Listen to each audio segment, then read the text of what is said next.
नमस्कार मंडळी. आज मी कधीही न दाखवलेला असा झुणका बनवून दाखवणार आहे. अगदी झटपट आणि ज्यांना येत नाही तेही सोप्या पद्धतीने बनवू शकतात.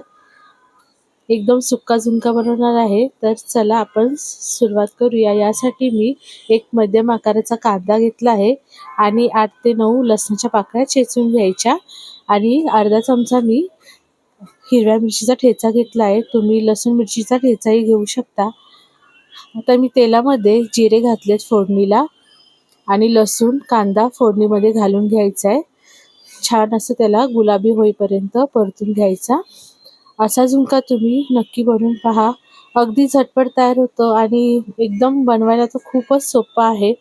ज्यांना झुणका बनवताना भीती असते की गाठी वगैरे बनतील तर त्यांच्यासाठी हा एकदम छान आहे झुणका बनवायला. खूप सोपी पद्धत आहे. तर मी इथे मिरचीचा ठेचा घालून घेतला आहे. तुम्ही यामध्ये मिरची पावडर सुद्धा घालून घेऊ शकता. मिरची पावडरनेही छान लागतो झुणका खूप आणि झटपट तयार होतो. आता यामध्ये अर्धा चमचा मी हळद घालते. हळद थोडीशी परतली.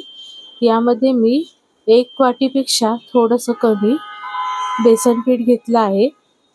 चाळून घ्यायचं बेसन पीठ आणि असं थोडंसं 2-3 मिनिट त्याला छान परतून घ्यायचं. असं केल्याने काय होतं, आपला झुणका पटकन लगेच शिजलाही जातो आणि गाठी अजिबात राहत नाही. तुम्ही अशा प्रकारे करून पाहिजे तसा बनवू शकता. पातळ किंवा सुका जसा हवा तसा आपण बनवू शकतो.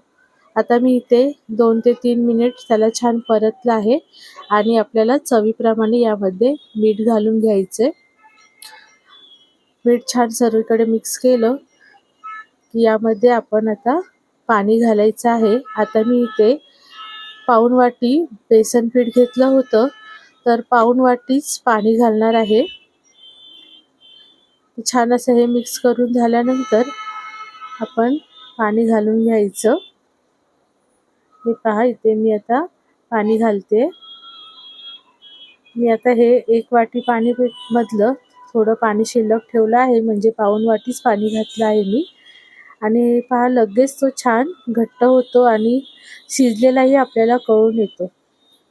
हे पहा, लगेच झुणका आपला किती छान तयार झाला. अजिबात आपल्या पलित्याला किंवा कढईलाही चिटकत नाही. याचा अर्थ झुणका आपला छान शिजला आहे. आता हा व्यवस्थित शिजला आहे तरी सुद्धा मी 1 मिनिटभर याला झाकण लावून ठेवणार आहे. याने काय होईल, आतमध्ये छान त्याची वाफ तयार होईल आणि झुणक्याला छान असा मस्त फ्लेवरही येतो मस्त. आता 1 मिनिटानंतर पुन्हा आपण झुणका खोलून एकदम छान असा मोकळा झुणका तयार झाला आहे. हे पहा, किती छान असं आपला तयार झाला आहे सुक्का एकदम. आता यावरती कोथिंबीर घालून घ्यायची आणि पुन्हा त्याला थोडं मिक्स करून 1 मिनिट पुन्हा झाकून ठेवायचं, म्हणजे कोथिंबीरीचाही स्वाद त्यामध्ये छान मिसळला जातो. आता तुम्ही यामध्ये टोमॅटो किंवा मोहरी वगैरे घालायची असेल फोडणीमध्ये तेही घालू शकता. पण जर प्रवासासाठी नेणार असाल तर यामध्ये कांदा न घालता फक्त लसूण मिरचीचा ठेचा आणि जिरे मोहरीच घालून घ्यायचं, म्हणजे आपला झुणका जास्त वेळ चांगला राहतो. तर कोथिंबीर घालून 2 मिनिटे झाकून ठेवून मी पुन्हा 2 मिनिटांनंतर खोलून पाहिला. इतका छान झुणका तयार होतो आणि हा थोडा थंड झाल्यानंतर थोड्या वेळाने आणखी छान सुटसुटीत तयार होतो. तर रेसिपी कशी वाटली? आवडली असल्यास चॅनलला लाईक, शेअर आणि सबस्क्राईब करा. रेसिपी पूर्ण पाहिल्याबद्दल तुमचे मनापासून खूप धन्यवाद.